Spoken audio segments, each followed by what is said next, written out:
Hello, everyone. Welcome to today's presentation, Give Thanks and Stay Healthy, Simple Ways to Stay Safe and Eat Right. Today, we'll be talking about tips for Thanksgiving. But first, a little bit of background on our two organizations that are presenting this webinar. Meals to Heal is a comprehensive nutrition solution that is dedicated to making the lives of cancer patients and their caregivers easier and less stressful by providing services which relieve them of the significant time, energy, and worry associated with ensuring proper nutrition for themselves and their loved ones. We provide nationwide single comprehensive solution to cancer patients and their caregivers' nutritional needs. And our services, Meals to Heal services, include weekly home delivery of fresh, healthy meals to help cancer patients and caregivers before, during, or after treatment.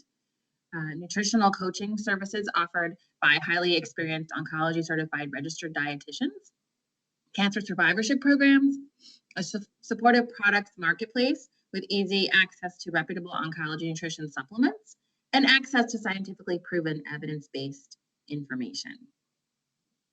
We're also partnering with the Caregiver Space for this webinar, and this organization provides a connection to those who understand the aspect of caregiving. It is an opportunity for participants to express themselves and understand how to cope with stress, frustration, isolation, and loss. And Caregiver Space also provides discussions and live chats and other topics of interest to caregivers. And some resources provided by the Caregiver Space include a lifestyle library, meaningful content about caregiving and self-care, including information on fitness, health, sleep, mental health, bereavement, coaching, and therapeutic writing, and then also facilitated chats. And the Caregiver Space is free and available. My name is Aimee Shea, and I am a registered dietitian and board certified specialist in oncology nutrition. I enjoy doing these sort of webinars, so I appreciate all of you guys listening in to today's talk. And then, of course, for those of you listening to the recorded webinar, you won't be able to type your questions in the chat box, but at any point, if you would like to tweet with the hashtag caregivingbites, then we can follow those tweets. So today we'll talk about food safety for Thanksgiving and some recipe ideas for traditional dishes, making them a little bit healthier. And then lastly, ending with ideas for caregivers. So to start off, we need to review the basics of food safety. 1 in 6 Americans will get a foodborne illness this year. Food safety is very important for all of us to remember. And food provides an ideal environment for bacteria to grow. There's lots of nutrients, there's moisture, there's warmth. So it's a nice breeding ground for these pathogens and organisms that can harm us. So to fight bacteria, we want to follow these 4 core practices that are shown in the circle picture. So the first one is clean. So we want to keep a clean, safe kitchen, including washing countertops, cutting boards, hands, sponges, utensils in hot soapy water before and after each step of food preparation. We can also use hand sanitizers to do hand washing, and those are also effective in reducing bacterial contamination on hands. Then the second core practice is to separate, don't cross-contaminate. We need to be careful to avoid cross-contamination, and in order to do this, we have to keep raw eggs, meat, and chicken and fish separate from other foods. We need to make sure to wash all utensils and surfaces that have been in contact with raw eggs, meat, chicken, and fish with hot soapy water before we use them again. And so we have to be careful not to cross-contaminate. So we don't use our cutting board that we just cut our raw chicken on and then put our raw vegetables on it without washing it in between. And also it's recommended to not wash raw eggs, meat, or chicken because extra handling can increase risk of cross-contamination. Then the third practice is cook. So keep hot foods hot. So we want to cook foods long enough so that their internal temperatures will kill microbes or bacteria or pathogens. And then we want to maintain adequate temperatures to prevent bacterial growth until the foods are served. So keep hot foods hot, cook to proper internal temperatures, and then keep them hot once they're cooked. And then lastly, chill. Keep cold foods cold. So immediately upon getting home from the grocery store, we need to place chilled cold foods in the refrigerator or freezer. And then after meals, we need to refrigerate leftovers promptly. And I'll talk more about that as we go through the lecture. And you can reference this website, fightback.org, for more information on general food safety. So these two pictures here just show the recommended temperature ranges for foods and proper handling instructions. And I already just discussed a lot about proper handling, so I won't go into that picture, but you have it there for a reference. And then the temperature, the thing I want to point out with the thermometer picture there is that we have this particular range called the danger zone. We really want to avoid our foods being anywhere between 40 degrees and 140 degrees Fahrenheit for more than 2 hours. That's the danger zone at which any of those temperatures in between that zone, bacteria really like to grow. So you can see above there, closer to 170 is where we want to get our well done meats. And then if things are in the refrigerator or freezer, we want them less than 40 degrees at all times. And why do we even care about food safety? I think apart from just the fact that anyone can come down with foodborne illness, there are certain populations that are especially vulnerable to foodborne illness. These tend to be young children, elderly people, so people over 65 or older, and then also people that are immunocompromised. And that means that their immune systems are a little bit weakened because they're dealing with some sort of illness, whether it's cancer, HIV/AIDS, or they're a post-transplant patient. So we really need to be careful because these populations are especially vulnerable.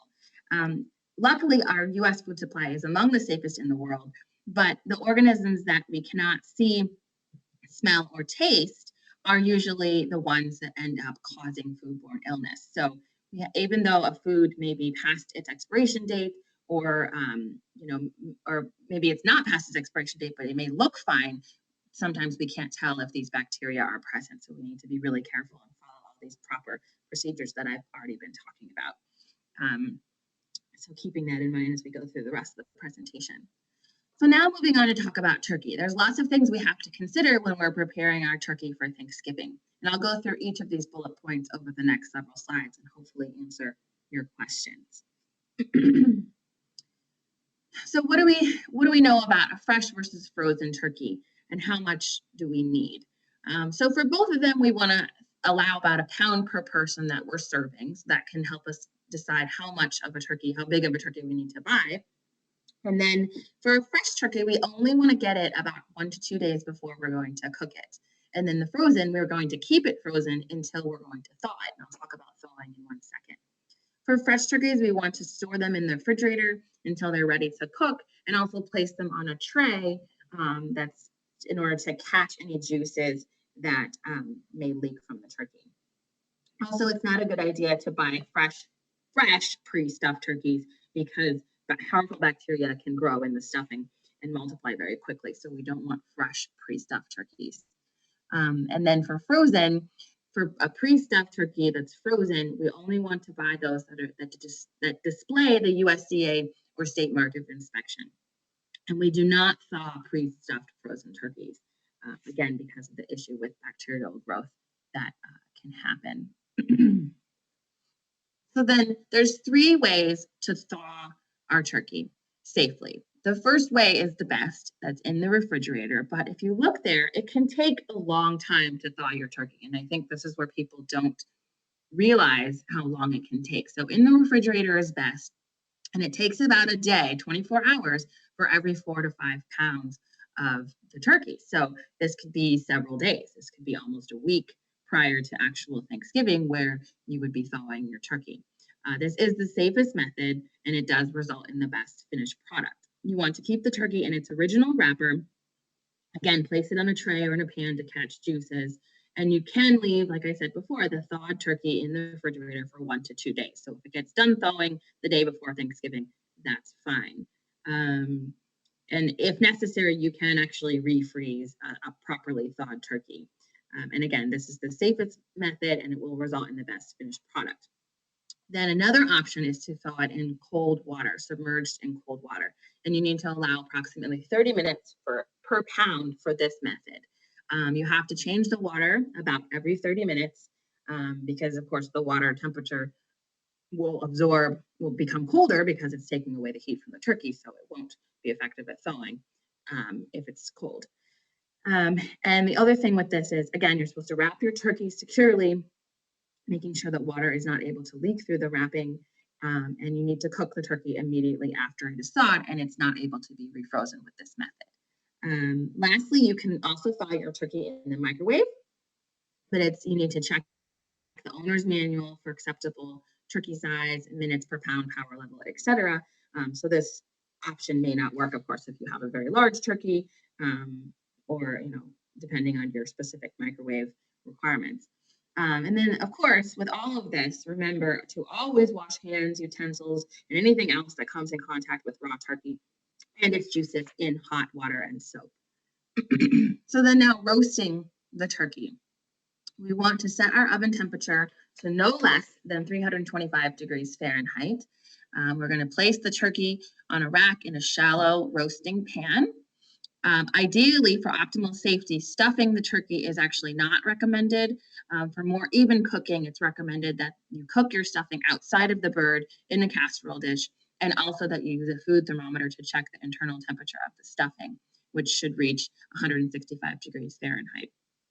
If you do choose to stuff the turkey, then the ingredients can be prepared ahead of time, but we should keep the wet and dry ingredients separate. All of the wet ingredients should be chilled. That's things like the butter, margarine, cooked celery, onions, broth, etc. And then you're going to mix the wet and dry ingredients just before filling the turkey cavities. You want to fill the cavities loosely, about 3/4 cup of stuffing per pound. And then the turkey needs to be cooked immediately. You want to use a food thermometer to make sure the center of the stuffing, again, reaches that safe internal temperature of 165 degrees. And you should not stuff turkeys that are to be grilled, smoked, fried, or microwaved. It's just not safe. A whole turkey is safe when cooked to a minimum internal temperature of 165 degrees Fahrenheit, using a food thermometer to test that temperature. The best way to check, or the best places to check the internal temperature, is the innermost part of the thigh and wing and the thickest part of the breast.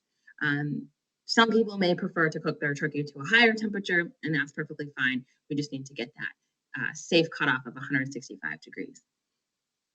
And then really you need to remember that temperature is the only indicator that the food is cooked for quality and safety.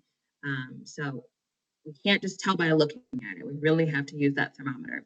And even if the turkey has a pop-up temperature indicator, it is still recommended that you check the internal temperature of the innermost part of the thigh and wing and the thickest part of the breast with a food thermometer. That's the best way to be safe. So roasting times, you can see here just two charts, whether it's stuffed or unstuffed, and how long it will typically take depending on the weight of the turkey. One other important thing to note, if you forgot to thaw the turkey, it is safe to cook a turkey from the frozen state, but the cooking time will be at least 50% longer than for a fully thawed turkey. So keeping that in mind. And again, as I've said before, I'm just going to emphasize always washing hands, utensils, and anything that comes in contact with the raw turkey and its juices. So now we've finished cooking our turkey, and we want to know about how to safely store leftovers. And of course, what would Thanksgiving be without leftovers, which are sometimes the best part? So really, to be safe, we need to throw out anything that is left out at room temperature for more than 2 hours. And I would say this is probably something that a lot of people are not aware of and don't realize this 2-hour cutoff. I mean, how many times are we sitting around the table at Thanksgiving for many, many hours, and several hours go by and we're sort of picking at the food and it's still left out and not being properly stored. So something that we should all be aware of, don't leave anything out at room temperature for more than 2 hours. And actually, it's also, you shouldn't leave anything out for more than 1 hour if temperatures are greater than 90 degrees Fahrenheit. But I would say most places at Thanksgiving time probably aren't that hot. And then you need to divide leftovers into small portions and refrigerate or freeze them in covered shallow containers for quicker cooling. So we want a shallow container with small portions to help it cool rapidly. Refrigerated turkey and stuffing should be used within 3 to 4 days. And gravy, actually, that's refrigerated, should be used within 1 to 2 days. If we're freezing our leftovers, it's best to use them within 2 to 6 months for best quality. It's not really a safety thing, but just a quality issue. They won't taste as good if we go longer than that. Then reheating the turkey, there's a couple things to be aware of. Again, you can do it in the oven at this temperature of 325 degrees, always remembering to check the internal temperature to be 165. using that food thermometer. And it is suggested that you add broth or water and cover to keep the turkey moist while reheating. In the microwave, you can also reheat your turkey. It should be covered and rotated, and remember to allow that standing time to allow the temperature to come up a little bit more. Again, checking the internal temperature with the food thermometer and also consulting the owner's manual. It also is recommended that gravy should be brought to a boil before reserving to be safe. So a few more tips on preventing foodborne illness before we jump into our recipe makeovers.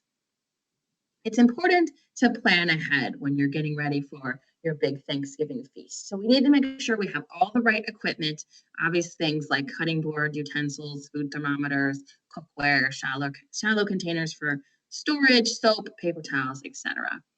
And then another obvious point possibly, but make sure there's enough storage space in your fridge and freezer to handle all of these delicious leftovers that you're about to be creating.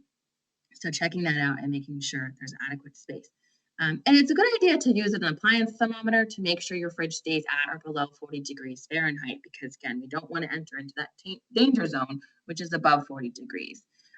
If you're putting a lot of hot food into your refrigerator at one time, it might be a good idea to bump down that temperature a little bit to deal with cooling of those hot foods. Then a couple tips about shopping for foods for Thanksgiving meal. Of course, we want to keep our raw foods like our meat, poultry, seafood, and eggs separate from our fresh fruits and veggies and things that we don't cook before eating. So keeping those things separated in areas of the cart. And then also, we don't want to buy fresh cut items that are not refrigerated. So what I mean by that is if you're in the grocery store and there's the fresh cut fruits and vegetables, packaged salads, pre-cut melons, things like that, they need to be refrigerated at the store. If for some reason they were not refrigerated at the store, then it's not a good idea to buy them because they just weren't kept at a safe temperature. It is a good idea to rinse fresh fruits and veggies just before using them, unless they're labeled ready to eat or pre-washed. And then also when you're shopping, it's a good idea to buy your cold foods last, and then plan to drive directly home from the grocery store and put those foods in the refrigerator within 2 hours of purchasing them. So always keeping in mind that our perishable foods need to be refrigerated quickly. And lastly, avoid buying canned goods that are dented, leaking, bulging, or rusted, as these could be warning signs that dangerous bacteria may be growing in the can. So inspecting your cans before you buy them. The last slide here, a couple kitchen rules to think about. I already talked about the clean, separate, cook, and chill principles at the beginning. So remembering those rules and helping others in your kitchen remember those rules as well. Looking at sell by and use by dates and following those guidelines. Actually, interestingly enough, there's no federal regulation that requires food companies to put any type of expiration date on food, except for on infant formula. And most of these dates are related to food quality and not necessarily safety. A sell-by date tells the store how long to display the product for sale. A best if used by date or before is recommended for best flavor and quality, but isn't related to safety. And a use by date is the last date recommended for the use of the product while at peak quality as determined by the manufacturer. So this is sort of a way to judge quality of a food, but not necessarily food safety. Regardless, it's still a good idea to follow those dates, because they give you guidelines as to kind of when the food is past its prime. And really the way the product has been handled is at least as important as the dates on the package. If it's been properly refrigerated, then it's safe to eat. Again, as I've stressed several times, washing hands before and after handling food. So keeping that in mind. And it is a good idea to use paper towels, even though obviously that creates more garbage and waste. It's a good idea because sponges and kitchen towels can be easily contaminated. It can soak up bacteria easily on kitchen surfaces, especially when there's a crowd and everyone is involved in food preparation. It can be a little bit safer to use paper towels. And always remember to keep that refrigerator door closed as much as possible. So then my last little thing on leftovers, again, is that we really don't want to eat leftovers that have been refrigerated more than 3 to 4 days. And you don't even really want to taste them, even if they look safe. Because remember, that some of the bacteria that's the worst for us, that can cause the most problems, we don't necessarily notice any off flavors or taste or smell changes with it, but it can still cause a lot of problem. So keeping that in mind, that window of 3 to 4 days. And some items like those with mayo do not tend to freeze very well. So we may not want to freeze those, instead of keeping them in the refrigerator and trying to eat them within that 3 to 4 day window. And then there's a link there for you on the Fight Back website that talks about food storage and when's a guideline for each different food. But the biggest take-home message here is that when in doubt, throw it out. So if you're not sure, maybe it's been a few days longer than you think, but you're not sure, don't risk it. Just throw it out so that we don't have foodborne illness happening. So now I'm going to switch gears a little bit and talk about some recipe makeovers, some a healthy twist on some Thanksgiving favorites. And you can reference these slides if you want while you're making your recipes. So we all oftentimes see green bean casserole on our menu.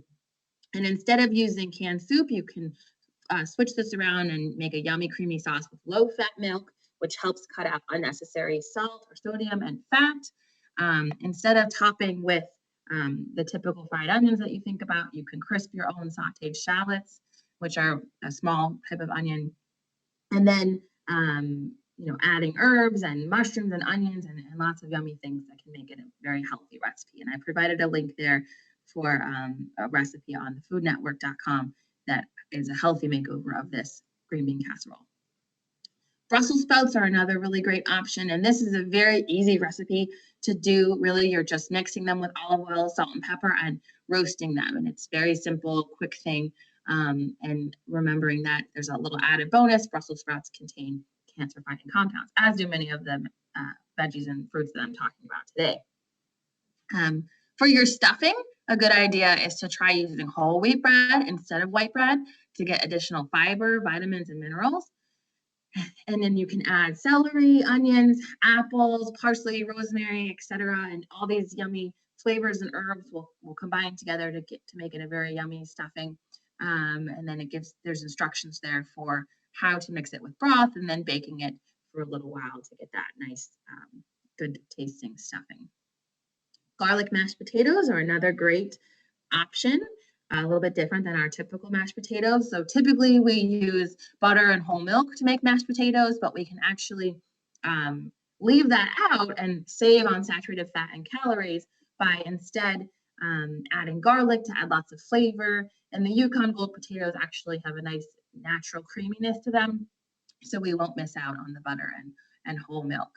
And then there's another recipe link for you as well. Sweet potatoes are another very easy idea when they're roasted. So we don't have to go to all this trouble of our typical way we think of sweet potatoes. We can just peel them, cut them into small cubes, mix them with honey, cinnamon, salt, olive oil, whatever, and then roast for a little while to have a nice, delicious, easy side dish. Quinoa is another one that most people, well, many people maybe aren't familiar with, but I think more people are starting to learn about this exciting, yummy grain. So it's a protein-packed grain that's gluten-free and can actually be a great vegetarian option for a Thanksgiving side dish. It's very easy to prepare. It's just the same idea as with rice, where you're adding water or broth and boiling it, but it takes less time. And then this particular recipe adds pine nuts, olive oil, garlic, fresh parsley, raisins, and lemon juice. It's a very nice little grain salad, warm grain salad that can go nicely with all the other side dishes at Thanksgiving. Of course, what would Thanksgiving be without dessert? So here's a take on apple pie, where you're basically just slicing up some apples, putting them in a pre-made pie crust, adding some margarine, a little topping of brown sugar, cinnamon, nutmeg, and oats, and then baking it for a little while until the apples are soft. So nice, healthy take on an apple pie. And then lastly, I thought this recipe was quite interesting, a frozen pumpkin mousse pie. So an interesting version of pumpkin pie that has a ginger snap crust, and it uses pumpkin puree mixed with frozen vanilla yogurt to make a creamy mousse. So we're saving on fat, but it still sounds incredibly delicious. And there's your link for you to see as well for the recipe. So then our last little objective to discuss for this webinar is how do we get through Thanksgiving and minimize stress and stay sane for caregivers? So it's important to remember, to not stress about doing too much. If you're someone who always likes to be involved, that's great, but remember that you can get overloaded if you try to do too much. So you don't have to be the only one responsible for making it happen. Try to delegate some responsibilities to other people. If you're typically the one to host dinner, maybe ask someone else to take over this year. Maybe a different family member or a close friend if you're not having dinner with family. And then, you can add and contribute what you can, but you don't have to be in charge of hosting the entire meal. And again, just remembering, what you can take on and making it smaller projects and communicating to everyone that you might need additional help this year. Also, it's a good idea to reframe your attitude. I already mentioned delegating, give yourself permission to let other people do the work. And think about what's fun and what's important, and try to let the other things that are sort of superfluous and accessory, maybe put those aside for this year because we don't need to worry about that. And of course, remembering to conserve your energy. Don't commit to major plans prematurely. Don't take on too much, and sort of break up your work over the week, leading up the week prior to Thanksgiving. So if possible, prepare things in advance and sort of make it easier to do little things at one time. And remembering that frequent short breaks on the day of the event during all the festivities are important for you to kind of clear your mind and de-stress a little bit. So here's a few references regarding today's webinar. And then lastly, I wanted to share our contact information. I hope you all enjoyed listening to this webinar. And remember that Meals to Heal and the Caregiver Space, we presented this webinar for you guys, and this is the contact information for both organizations. And we're here to help with your either cancer nutrition needs or caregiver needs as well. So thank you for listening, and please feel free to contact us at any point if you have any questions or concerns. Thank you.